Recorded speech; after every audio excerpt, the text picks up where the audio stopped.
Hi there, this is Andy Black, collaboration consultant from Interaction Associates. And I was one of the workshop leaders who led the Essential Facilitation public workshop in Denver, Colorado this past December, December the 6th through the 8th. I led the workshop with my wonderful co-leader, Beth Yates. And today is Thursday, December the 29th, and we're in that hammock week between Christmas and New Year's. And this video message is going out to all the participants in the Essential Facilitation workshop to say hello and happy holidays, and to see how you're doing with your skills that you learned in the public workshop. While I was Beth Yates was leading the part of the workshop where everybody went around the room and said what they were going to do. And while I was in the back, I was sitting in the back of the room, and so I was taking notes on what people said, their action items, what people said they were going to do. And of course, it's always very gratifying to hear people's action items because it reflects the value and the level of commitment that people have to content, which is always really wonderful.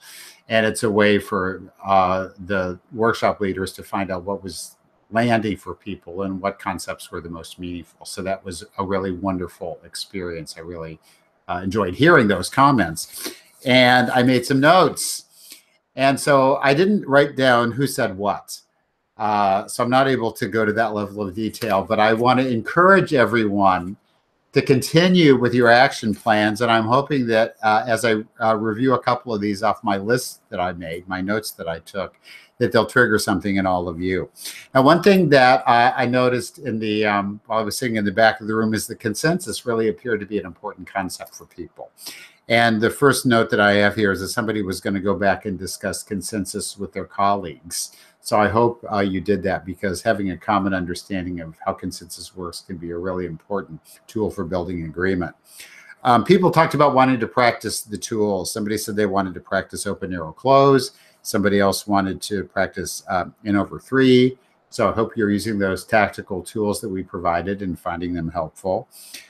People also said that they wanted to practice those listening skills, which we found very gratifying. We think those are really important. And somebody said they wanted to work on paraphrasing. Somebody else said they wanted to listen to understand. So those are really important skills, and we're glad you found them useful as well and wanted to apply them when you got back to your real world situations. People were talking about creating templates. I found this really interesting. Somebody was going to create and use a template for a meeting. And then somebody else was going to create a note-taking template for recurring meetings. So if you can create those tools yourself and use them, it's going to really help you implement the skills. One person said that they were going to try to facilitate more from the floor. So I hope that's working for you. And another individual said they had a colleague, I think, in their company or in their organization who had been through the program and already understood how the facilitation concept worked. And so that person was going to ask their colleague to observe them facilitating and then get feedback that way, which I thought was a really outstanding idea.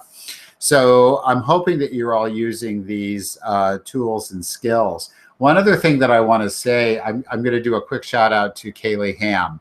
And some of you may remember Kaylee. She was new to facilitation and new to leading meetings. And she had a big meeting that was going to be happening the Monday after our workshop. And her commitment was to use the skills and the tools that she learned in our public in that meeting. And when she completed her evaluation form, she told us that she did, in fact, use the tools and skills, that the meeting was very successful. So I want to acknowledge Kaylee for putting those tools into practice. And I have to tell you, we love success stories from our participants. So if you have them, send them along so we can hear about them, and keep putting those tools and skills into practice.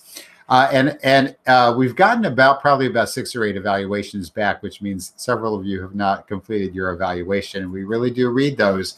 So if it's still sitting in your email inbox and you haven't completed it yet, it's not too late to complete those evaluation forms. Now, one person had said in their action item that they were going to be working on more realistic desired outcomes. And I think that as a teaching point, working on desired outcomes, period, helps you create more realistic ones, because undefined desired outcomes are by definition unrealistic ones. And so I'm just going to put in a plug for desired outcomes, which according to the 80-20 rule, it's the 20% of the effort that you can put into planning the meeting that's going to provide you with 80% of the return. And you'll remember there are two kinds of desired outcomes. So you can recite along with me. There's product and knowledge outcomes. Product outcomes are my favorite because I like to build things more than I like to talk about things. And we have some criteria for effective desired outcomes. They should be brief written statements. They should be nouns, not verbs. Your verbs are your processes that go into your agenda. Your desired outcomes should be written from the perspective of the participant, which helps create buy-in and a sense of inclusion. And they should be specific and measurable. So when you get to the end of the meeting, you know whether you achieved them or not.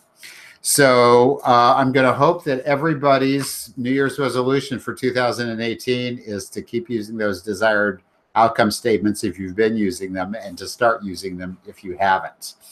And again, I'm going to give a wonderful shout out to my terrific co-trainer, Beth Yates. It was great working with her. We had a lot of fun with you all in Denver. And stay in touch with us. As I say, we love hearing success stories. If there's anything that we as a company can do to continue to support your ability to integrate the skills in your organization, let us know. And we're certainly happy to get referrals to others, or to have you give referrals to others so they can come take the public workshop and learn the skills themselves. Or if possible, of course, are happy to come into your organizations and do some work there. So Happy New Year to everyone. Stay safe and sane. And let's keep making the world a safe place for facilitation. Bye, everybody. Have a great one.